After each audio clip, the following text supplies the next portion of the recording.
Hello, welcome to the One I Have Spare Time podcast. My name is Frank, and I'm enjoying a day. So exciting. Um, anyway, um, I heard or I read somewhere. I'm so out of it. I don't know if I read it or heard it or whatever. Anyway, uh, Biden is trying to trying to see if he can make it so you have to use a COVID like a like a card, I guess, that says you don't have COVID or you've been vaccinated to travel. Basically, like you're gonna have to show papers to like travel. Um, but the problem is that's gonna like we keep losing our rights and our freedoms or whatever our freedoms. So like if that gets going, it's gonna be like you're gonna need papers to like go into the store. You're gonna need papers to like cross the bridge, or like in a toll road. You're gonna need papers to like walk on uh, whatever Slauson and Sepulveda. You know, it's gonna be like you need papers to go to Springfield. You need papers to go to Alhambra. It's gonna be so stupid. Like you need papers to go to the park. Like it's just the government keeps doing stuff to intrude on our lives.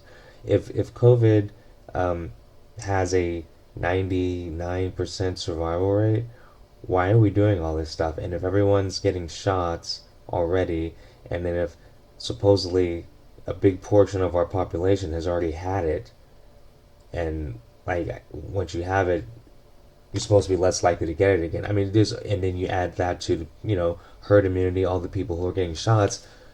So shouldn't we just be able to go on with our lives now? Because like they're saying like if you get shot, you got to still wear the mask. It's like they just it never ends. Like it's time to open up businesses. It's time to like start living our lives. If you're afraid, you have the option to stay inside.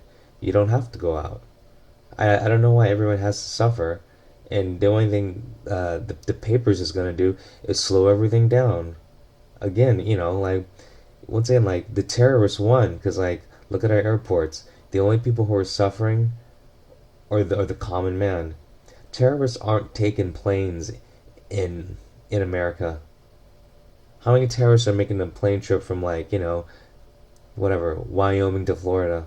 None. The terrorists only took one flight, and it was a one-way trip. You know.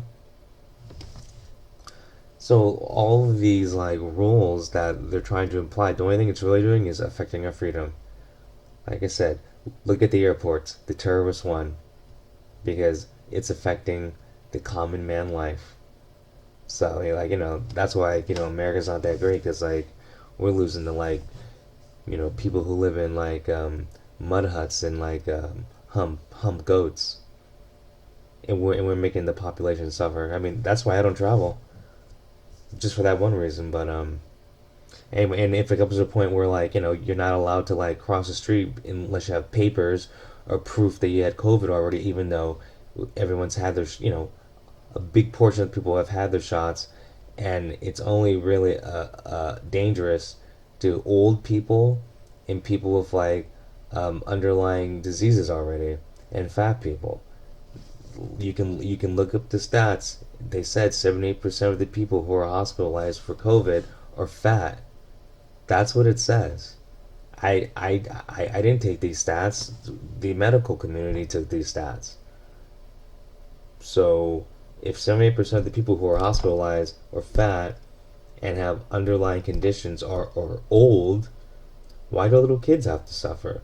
Why do like people in their 20s have to suffer? Why do people in their 30s and 40s have to suffer? Why do people in their 50s? I don't understand why it's rules for everyone. It should just be rules for the people who are in the high risk, meaning they should be more careful. They should avoid people. They should, I guess, wear masks. They should think about if they're gonna go. And once again, the survival rate is still 99%. Once again, you can look these stats up. Our own people, if you trust the American government, we take stats on this. So I don't know what to say. Um, but anyway, it's just funny. Like they're trying to make it like World War II Germany. You need your papers, papers, papers. I don't want to live in a place where like you need papers. Like how much more freedom do they have to take away before people are saying I have had enough? I love how cancel culture exists, but they don't cancel stuff like that. They don't cancel like cancel culture doesn't cancel important stuff. They cancel petty shit like someone says something wrong on Twitter. So like 12 people with like 10 dummy accounts attack someone and then the whole world cancels them. Like this whole world doesn't make sense. You should be trying to cancel the people who like want to take away your freedom, but no, you're trying to cancel someone because you don't like their political opinion on Twitter or whatever social media. It doesn't matter. I don't like what that person said 5 years ago. Canceled. But like you got politicians ruining your life and you're fine with it. Think about that. Think about how stupid the average American is that they care more about what someone said on Twitter, sometimes up to 20 years ago, instead of a politician that's taking away your rights. Common sense is not common. That's why this country has the people in the office that it has. You're busy worried about social media instead of real life. Wake up, people.